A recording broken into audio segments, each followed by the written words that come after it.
ನಮಸ್ತೆ ಮಕ್ಕಳ, welcome back to my channel.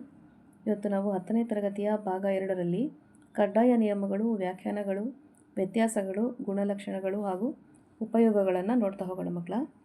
ನನ್ನ ಈ ಹಿಂದಿನ ವಿಡಿಯೋದಲ್ಲಿ ಭಾಗ 1 ಅಂತ ಹಾಕಿ ಅಲ್ಲಿ ಬರುವಂತಹ ಕಡ್ಡಾಯವಾದ ಚಿತ್ರಗಳನ್ನು ತೋರಿಸಿದ್ದೆ ಮಕ್ಕಳ, ಹಾಗೂ ಎಕ್ಸ್ಪ್ಲನೇಷನ್ ಸಹ ಇತ್ತು. ಈಗ ಭಾಗ 2 ನೋಡ್ತಾ ಹೋಗೋಣ. ಮೊದಲನೇದಾಗಿ ನಿಯಮಗಳನ್ನು ನೋಡಿ. ಓಮನ ನಿಯಮ: ಸ್ಥಿರ ತಾಪಮಾನದಲ್ಲಿ ವಿದ್ಯುನ್ಮಂಡಲದಲ್ಲಿನ ಲೋಹದ ತಂತಿಯ ನಡುವಿನ ವಿಭವಾಂತರ ಅದರ ಮೂಲಕ ಹರಿಯುವ ವಿದ್ಯುತ್ ಪ್ರವಾಹಕ್ಕೆ ನೇರ ಅನುಪಾತದಲ್ಲಿರುತ್ತದೆ. ಇದೇನು ಮಕ್ಕಳ? ಓಮ್ಸ್ನ ನಿಯಮ ಆಗಿದೆ.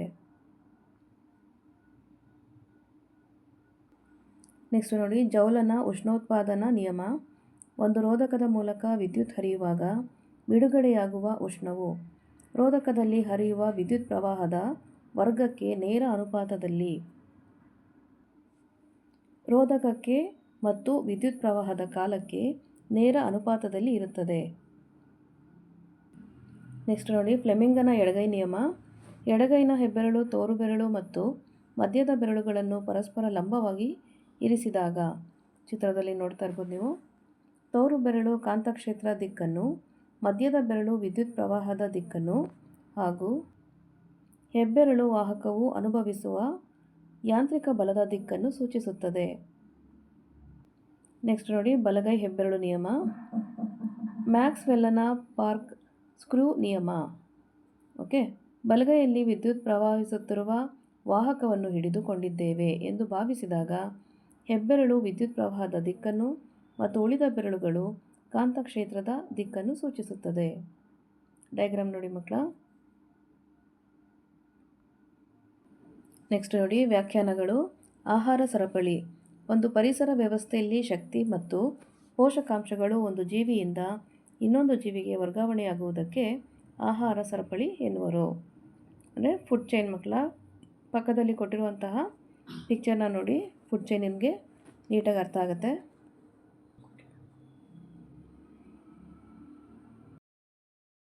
ನೆಕ್ಸ್ಟ್ ನೋಡಿ ಮಕ್ಕಳ, ಜೈವಿಕ ಸಂವರ್ಧನೆ: ಆಹಾರ ಸರಪಳಿಯ ಮೂಲಕ ಒಂದು ಪೋಷಣಾ ಸರದಿಂದ ಇನ್ನೊಂದು ಪೋಷಣಾ ಸರಕ್ಕೆ ಹೋದಂತೆ ಹಾನಿಕಾರಕ ಅಥವಾ ಮಾಲಿನ್ಯ ವಸ್ತುಗಳ ಸಾರತೆಯ ಪ್ರಮಾಣ ಜೀವಿಯಲ್ಲಿ ಹೆಚ್ಚಾಗುವ ಪ್ರಕ್ರಿಯೆಯನ್ನು ಜೈವಿಕ ಸಾಂದ್ರತಾ ಅಭಿವೃದ್ಧಿ ಎನ್ನುವರು.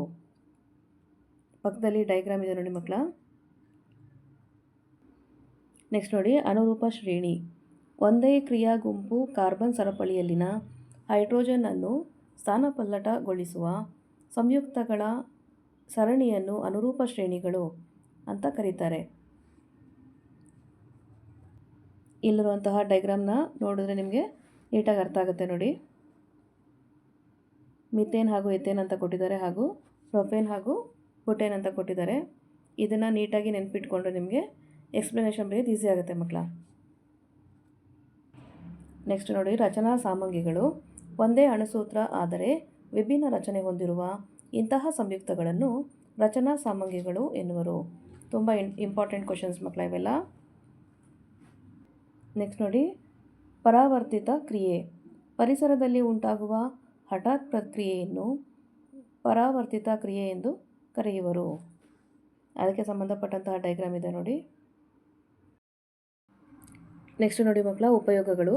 ಅಡುಗೆ ಸೋಡಾ, ಸೋಡಿಯಂ ಹೈಡ್ರೋಜನ್ ಕಾರ್ಬೋನೇಟ್, ಇದರ ಉಪಯೋಗಗಳು ಅಂತ ಹೇಳಿದ್ರೆ ಪಕ್ಕದಲ್ಲಿ ಕೊಟ್ಟುವಂಥ ಚಿತ್ರ ನೋಡಿ ಮಕ್ಕಳ. ಬ್ರೆಡ್ ಮತ್ತು ಕೇಕ್ ತಯಾರಿಕೆಯಲ್ಲಿ ಬೇಕರಿಯಲ್ಲಿ ಬಳಸುತ್ತಾರೆ. ಬೆಂಕಿ ಆರಿಸುವ ಸೋಡಾ ಆ್ಯಸಿಡ್ ಉಪಕರಣಗಳಲ್ಲಿ ಬಳಸುತ್ತಾರೆ. ಆಮ್ಲ ಶಾಮಕದಲ್ಲಿ ಬಳಸುತ್ತಾರೆ. ವಾಷಿಂಗ್ ಸೋಡಾ ತಯಾರಿಕೆಯಲ್ಲಿ ಸಹ ಇದನ್ನು ಉಪಯೋಗ ಮಾಡಲಾಗುತ್ತೆ ಮಕ್ಕಳ. ನೆಕ್ಸ್ಟ್ ನೋಡಿ, ಚೆಲುವೆ ಪುಡಿ ಅಥವಾ ಬ್ಲೀಚಿಂಗ್ ಪೌಡರ್, ಕ್ಯಾಲ್ಶಿಯಂ ಆಕ್ಸಿಕ್ಲೋರೈಡ್, ಇದರ ಉಪಯೋಗಗಳು ಅಂತ ಹೇಳಿದ್ರೆ ಕ್ಯಾಲ್ಶಿಯಂ ಆಕ್ಸಿಕ್ಲೋರೈಡನ್ನು ಬಟ್ಟೆ ಕಾರ್ಖಾನೆಯಲ್ಲಿ ಹತ್ತಿ ಮತ್ತು ನಾರಿಗೆ ಬಿಳುಪು ನೀಡಲು, ಲಾಂಡ್ರಿಯಲ್ಲಿ ತೊಳೆದ ಬಟ್ಟೆಗಳಿಗೆ ಬಿಳುಪನ್ನು ನೀಡಲು ಇದನ್ನು ಉಪಯೋಗ ಮಾಡ್ತಾರೆ. ಕಾಗದ ಕಾರ್ಖಾನೆಯಲ್ಲಿ ಮರದ ತಿರುಳಿಗೆ ಬಿಳುಪು ನೀಡಲು ಸಹ ಇದನ್ನು ಉಪಯೋಗ ಮಾಡ್ತಾರೆ ಮಕ್ಕಳ. ಚೆಲುವೆ ಪುಡಿಯನ್ನು ರಾಸಾಯನಿಕ ಕಾರ್ಖಾನೆಯಲ್ಲಿ ಉತ್ಕರ್ಷಣಕಾರಿಯಾಗಿ ಬಳಸುತ್ತಾರೆ ಹಾಗೂ ಕುಡಿಯುವ ನೀರನ್ನು ಕ್ರಿಮಿ ಮುಕ್ತಗೊಳಿಸಲು ಸಹ ಬಳಸಲಾಗುತ್ತೆ ಮಕ್ಕಳ. ನೆಕ್ಸ್ಟ್ ನೋಡಿ, ವಾಷಿಂಗ್ ಸೋಡಾ, ಸೋಡಿಯಂ ಕಾರ್ಬೋನೇಟ್, ಇದರ ಉಪಯೋಗ ಅಂತ ಹೇಳಿದ್ರೆ ಬೋರಾಕ್ಸ್ ಉತ್ಪಾದನೆ ಹಾಗೂ ಗಾಜು, ಸಾಬೂನು ಮತ್ತು ಕಾಗದ ಕಾರ್ಖಾನೆಯಲ್ಲಿ ಬಳಸ್ತಾರೆ. ವಾಷಿಂಗ್ ಸೋಡಾವನ್ನು ಗೃಹ ಬಳಕೆಯ ಸ್ವಚ್ಛಕಾರಿಯಾಗಿ ಬಳಕೆ ಮಾಡ್ತಾರೆ. ನೀರಿನ ಶಾಶ್ವತ ಗಡುಸುತನ ನಿವಾರಣೆಗೆ ಸಹ ಇದನ್ನು ಉಪಯೋಗ ಮಾಡ್ತಾರೆ ಮಕ್ಕಳ. ನೆಕ್ಸ್ಟ್ ನೋಡಿ, plaster of Paris calcium sulphate hemihydrate. ಇದನ್ನು ಹೇಗೆ ಬಳಕೆ ಮಾಡ್ತಾರೆ ನೋಡಿ. ನುಣುಪಾದ ಮೇಲ್ಮೈ ನಿರ್ಮಾಣ ಹಾಗೂ ಆಟಿಕೆಗಳ ತಯಾರಿಕೆಯಲ್ಲಿ ಬಳಸ್ತಾರೆ. ಪ್ಲಾಸ್ಟರ್ ಆಫ್ ಪ್ಯಾರಿಸನ್ನು ಅಲಂಕಾರಿಕ ವಸ್ತುಗಳ ತಯಾರಿಕೆ ಹಾಗೂ ಮುರಿದ ಮೂಳೆಗಳಿಗೆ ಆಧಾರವಾಗಿ ಲೇಪನ ಮಾಡಲು ಸಹ ಇದನ್ನು ಬಳಕೆ ಮಾಡ್ತಾರೆ. ನೆಕ್ಸ್ಟು ಗುಣಲಕ್ಷಣಗಳನ್ನ ನೋಡಿ. ಕಾಂತೀಯ ಬಲರೇಖೆಗಳ ಗುಣಲಕ್ಷಣಗಳು. ಕಾಂತೀಯ ಬಲರೇಖೆಗಳು ಒಂದನ್ನೊಂದು ಛೇದಿಸುವುದಿಲ್ಲ. ಕಾಂತೀಯ ಬಲರೇಖೆಗಳು ಉತ್ತರ ಧ್ರುವದಲ್ಲಿ ಉತ್ಸರ್ಜಿತವಾಗಿ ದಕ್ಷಿಣ ಧ್ರುವದಲ್ಲಿ ವಿಲೀನಗೊಳ್ಳುತ್ತವೆ. ಕಾಂತೀಯ ಬಲರೇಖೆಗಳು ಅಮೃತ ಜಾಲಗಳಾಗಿವೆ. ಕಾಂತೀಯ ಬಲರೇಖೆಗಳ ಸಾಂದ್ರತೆಯು ಹೆಚ್ಚಾಗಿದ್ದಲ್ಲಿ ಕಾಂತಕ್ಷೇತ್ರದ ಬಲವು ಹೆಚ್ಚಾಗಿರುತ್ತದೆ. ನೆಕ್ಸ್ಟ್ ನೋಡಿ ಮಕ್ಕಳ, ಲೋಹಗಳ ಭೌತಿಕ ಗುಣಲಕ್ಷಣಗಳು.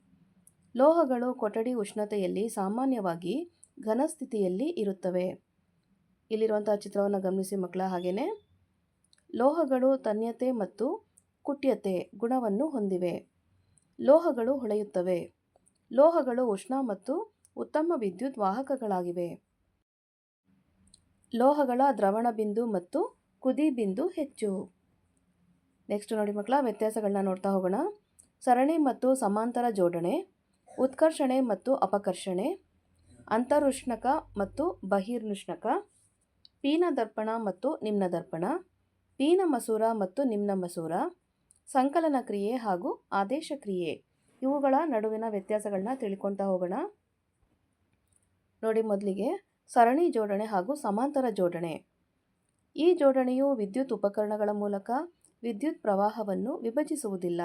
ಯಾವುದು? ಸರಣಿ ಜೋಡಣೆ. ಓಕೆನಾ. ನೆಕ್ಸ್ಟ್ ಸಮಾಂತರ ಜೋಡಣೆಯು ವಿದ್ಯುತ್ ಉಪಕರಣಗಳ ಮೂಲಕ ವಿದ್ಯುತ್ ಪ್ರವಾಹವನ್ನು ವಿಭಜಿಸುತ್ತದೆ. ಸರಣಿ ಜೋಡಣೆಯಲ್ಲಿ ಒಂದು ಘಟಕ ವಿಫಲವಾದರೆ ಮಂಡಲ ಮುರಿದು ಹೋಗಿ ಉಳಿದ ಘಟಕಗಳು ಕಾರ್ಯನಿರ್ವಹಿಸುವುದಿಲ್ಲ. ಆದರೆ ಸಮಾಂತರ ಜೋಡಣೆಯಲ್ಲಿ ಒಂದು ಘಟಕ ವಿಫಲವಾದರೆ ಮಂಡಲವು ಮುರಿದು ಹೋಗುವುದಿಲ್ಲ. ಸರಣಿ ಕ್ರಮದಲ್ಲಿ ಒಟ್ಟು ರೋಧ ಹೆಚ್ಚಾಗಿರುತ್ತದೆ. ಆದರೆ ಸಮಾಂತರ ಜೋಡಣೆಯಲ್ಲಿ ಒಟ್ಟು ರೋಧ ಕಡಿಮೆ ಆಗುತ್ತದೆ. ನೆಕ್ಸ್ಟ್ ನೋಡಿ, ಅಂತರುಷ್ಣಕ ಕ್ರಿಯೆ ಹಾಗೂ ಬಹಿರ್ನುಷ್ಣಕ ಕ್ರಿಯೆ. ರಾಸಾಯನಿಕ ಕ್ರಿಯೆ ನಡೆದಾಗ ಶಕ್ತಿಯು ಏರಿಕೆಯಾದರೆ ಅಥವಾ ಬಳಕೆ ಅದನ್ನು ಅಂತರುಷ್ಣಕ ಕ್ರಿಯೆಗಳು ಎನ್ನುವರು. ರಾಸಾಯನಿಕ ಕ್ರಿಯೆ ಜರುಗಿದಾಗ ಶಕ್ತಿಯು ಉಷ್ಣ, ಬೆಳಕು ಹಾಗೂ ಶ್ರದ್ಧಾ ರೂಪದಲ್ಲಿ ಹೊರ ಸೂಸುತ್ತದೆ. ಇದನ್ನು ಬಹಿರುಷ್ಣಕ ಕ್ರಿಯೆ ಎಂದು ಕರೆಯುತ್ತೇವೆ. ಬಳಕೆಯಾಗುವ ಶಕ್ತಿಯು ಉಷ್ಣ, ಬೆಳಕು ಅಥವಾ ವಿದ್ಯುತ್ ಶಕ್ತಿ ರೂಪದಲ್ಲಿ ಇರಬಹುದು. ದಹನ ಕ್ರಿಯೆ, ಉಸಿರಾಟ ಕ್ರಿಯೆ, ವಿಘಟನಾ ಕ್ರಿಯೆ ಉದಾಹರಣೆಗಳಾಗಿವೆ. ಉಷ್ಣ ವಿಭಜನಾ ಕ್ರಿಯೆಗಳು ಅಂತರುಷ್ಣಕ ಕ್ರಿಯೆಗಳಾಗಿವೆ. ಓಕೆನಾ ಮಕ್ಕಳ. ಇಲ್ಲಿ ಕೊಟ್ಟಿರುವಂತಹ ಸೂತ್ರವನ್ನು ನೋಡಿ. ನೆಕ್ಸ್ಟ್ ನೋಡಿ, ಉತ್ಕರ್ಷಣೆ ಹಾಗೂ ಅಪಕರ್ಷಣೆ. ಉತ್ಕರ್ಷಣೆಯಲ್ಲಿ ರಾಸಾಯನಿಕ ಕ್ರಿಯೆಯಲ್ಲಿ ವಸ್ತು ಒಂದು ಆಕ್ಸಿಜನ್ ಪಡೆದುಕೊಂಡರೆ ಅಥವಾ ಹೈಡ್ರೋಜನ್ ಕಳೆದುಕೊಂಡರೆ ಈ ಕ್ರಿಯೆಯನ್ನು ಉತ್ಕರ್ಷಣ ಕ್ರಿಯೆ ಎನ್ನುವರು. ರಾಸಾಯನಿಕ ಕ್ರಿಯೆಯಲ್ಲಿ ವಸ್ತುವೊಂದು ಆಕ್ಸಿಜನ್ ಕಳೆದುಕೊಂಡರೆ ಅಥವಾ ಹೈಡ್ರೋಜನ್ ಪಡೆದುಕೊಂಡರೆ ಅಂತಹ ಕ್ರಿಯೆಯನ್ನು ಅಪಕರ್ಷಣ ಕ್ರಿಯೆ ಎನ್ನುವರು. ನೆಕ್ಸ್ಟ್ ನೋಡಿ, ಪೀನ ದರ್ಪಣ ಹಾಗೂ ನಿಮ್ನ ದರ್ಪಣ. ಪೀನ ದರ್ಪಣದಲ್ಲಿ ಪ್ರತಿಫಲಿಸುವ ಮೇಲ್ಮೈ ಹೊರಮುಖವಾಗಿ ಬಾಗಿರುತ್ತದೆ. ನಿಮ್ನ ದರ್ಪಣದಲ್ಲಿ ಪ್ರತಿಫಲಿಸುವ ಮೇಲ್ಮೈ ಒಳಮುಖವಾಗಿ ಬಾಗಿರುತ್ತದೆ. ಪೀನ ದರ್ಪಣದಲ್ಲಿ ಯಾವಾಗಲೂ ಮಿಥ್ಯ ಹಾಗೂ ನೇರ ಪ್ರತಿಬಿಂಬಗಳನ್ನು ಉಂಟುಮಾಡುತ್ತವೆ. ಆದರೆ ನಿಮ್ನ ದರ್ಪಣದಲ್ಲಿ ಯಾವಾಗಲೂ ಸತ್ಯ ಹಾಗೂ ತಲೆಕೆಳಕಾದ ಪ್ರತಿಬಿಂಬಗಳನ್ನು ಉಂಟುಮಾಡುತ್ತದೆ. ಪೀನ ದರ್ಪಣದಲ್ಲಿ ಬೆಳಕಿನ ಕಿರಣಗಳನ್ನು ವಿಕೇಂದ್ರೀಕರಿಸುತ್ತದೆ. ನಿಮ್ನ ದರ್ಪಣದಲ್ಲಿ ಬೆಳಕಿನ ಕ್ರಿಯೆಗಳನ್ನು ಕೇಂದ್ರೀಕರಿಸುತ್ತದೆ. ಪೀನ ದರ್ಪಣ ವಾಹನಗಳ ಹಿನ್ನೋಟ ದರ್ಪಣದಲ್ಲಿ ಬಳಸುವರು. ನಿಮ್ನ ದರ್ಪಣವನ್ನು ಟಾರ್ಚ್ಗಳಲ್ಲಿ ತಪಾಸಣಾ ದೀಪ ಮತ್ತು ವಾಹನದ ಮುಂಭಾಗದ ದೀಪಗಳಲ್ಲಿ ಬಳಸುವರು. ನೆಕ್ಸ್ಟ್ ನೋಡಿ ಮಕ್ಕಳ, ಪೀನ ಮಸೂರ ಹಾಗೂ ನಿಮ್ನ ಮಸೂರ. ಪೀನ ಮಸೂರದಲ್ಲಿ ಹೊರಬಾಗಿದ ಮೇಲ್ಮೈ ಹೊಂದಿರುತ್ತದೆ. ನಿಮ್ನ ಮಸೂರದಲ್ಲಿ ಒಳಬಾಗಿದ ಮೇಲ್ಮೈ ಹೊಂದಿರುತ್ತದೆ.